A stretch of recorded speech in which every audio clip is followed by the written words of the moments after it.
ಎಲ್ರಿಗೂ ನಮಸ್ಕಾರ. Welcome back to my channel. ನಾನಿವತ್ತು ನಿಮಗೆ ಸಿಂಪಲ್ ಆಗಿ ಹಾಗೆ ಟೇಸ್ಟಿಯಾಗಿರೋ ಒಂದು ತರಕಾರಿ ಪಲ್ಯನ ಯಾವ ರೀತಿ ಮಾಡ್ಕೊಳ್ಳೋದು ಅಂತ ಶೇರ್ ಮಾಡ್ಕೊಂಡಿದ್ದೀನಿ. ತುಂಬಾ ಬೇಗ ಆಗುವಂತಹ ರೆಸಿಪಿ. ಹೇಗೆ ಮಾಡ್ಕೊಳ್ಳೋದು ಅಂತ ನೋಡೋಣ ಬನ್ನಿ.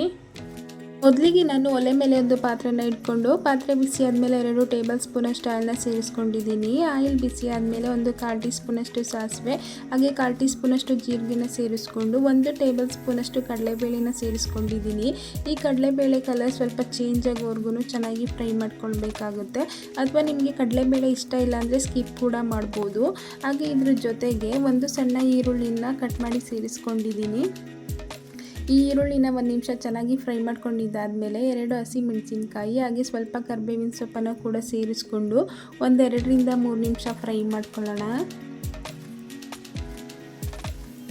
ಇದೆಲ್ಲ ಫ್ರೈ ಮಾಡ್ಕೊಂಡಿದ್ದಾಗಿದ್ಮೇಲೆ ನಾನು ಇದಕ್ಕೆ ಒಂದು ಅರ್ಧ ಕಪ್ಪಷ್ಟು ಸಣ್ಣಗೆ ಕಟ್ ಮಾಡ್ಕೊಂಡಿರುವಂತಹ ಬೀನ್ಸನ್ನು ಸೇರಿಸ್ಕೊಳ್ತಾ ಇದ್ದೀನಿ. ಹಾಗೆ ಅರ್ಧ ಕಪ್ಪಷ್ಟು ಕ್ಯಾರೆಟನ್ನು ಸೇರಿಸ್ಕೊಳ್ತಾ ಇದ್ದೀನಿ. ಹಾಗೆ ಇದ್ರ ಜೊತೆಗೆ 2 ಕಪ್ಪಷ್ಟು ಹೂಕೋಸನ್ನು ಸೇರಿಸ್ಕೊಳ್ತಾ ಇದ್ದೀನಿ. ನೀವು ಬೇಕಿದ್ದರೆ ಆಲೂಗಡ್ಡೆ, ಗೆಡ್ಡೆಕೋಸು ಅಥವಾ ನಿಮಗೆ ಯಾವ ತರಕಾರಿ ಇಷ್ಟನೋ ಆ ತರಕಾರಿಗಳನ್ನ ಸೇರಿಸ್ಕೊಂಡು ಮಾಡ್ಕೊಳ್ಬೋದು. ಯಾರಾದರೂ ಹೊಸದಾಗಿ ನಮ್ಮ ವಿಡಿಯೋನ ನೋಡ್ತಾ ಇದ್ದರೆ ನಮ್ಮ ಚಾನಲ್ನ ಸಬ್ಸ್ಕ್ರೈಬ್ ಮಾಡಿಕೊಂಡು ಸಪೋರ್ಟ್ ಮಾಡಿ.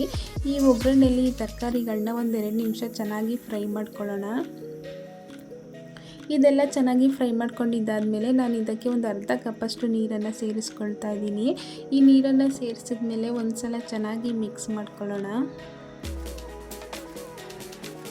ಎಲ್ಲ ಚೆನ್ನಾಗಿ ಮಿಕ್ಸ್ ಮಾಡ್ಕೊಂಡಿದ್ದಾದಮೇಲೆ ಮುಚ್ಚಳನ ಮುಚ್ಚಿ ಮೀಡಿಯಮ್ ಫ್ಲೇಮ್ನಲ್ಲಿ ಒಂದು 4 ರಿಂದ 5 ನಿಮಿಷ ಚೆನ್ನಾಗಿ ಬೇಯಿಸ್ಕೊಳ್ಬೇಕಾಗುತ್ತೆ. ನೀವಿವಾಗ ನೋಡ್ತಾ ಇರ್ಬೋದು 4 ರಿಂದ 5 ನಿಮಿಷ ಆಗಿದೆ. ತರಕಾರಿ ಎಲ್ಲ ಸಾಫ್ಟಾಗಿ ಬೆಂದಿದೆ. ನಾನಿವಾಗ ಇದಕ್ಕೆ ರುಚಿಗೆ ತಕ್ಕಷ್ಟು ಉಪ್ಪನ್ನು ಸೇರಿಸ್ತಾ ಇದ್ದೀನಿ. ಹಾಗೆ ಸ್ವಲ್ಪ ಕೊತ್ತಂಬರಿ ಸೊಪ್ಪು ಹಾಗೆ ಫ್ರೆಶ್ ಆಗಿ ತುರಿದಿರುವಂತಹ ತೆಂಗಿನಕಾಯಿ ತುರಿನ ಸೇರಿಸಿ ಚೆನ್ನಾಗಿ ಮಿಕ್ಸ್ ಮಾಡ್ಕೊಳ್ಳೋಣ.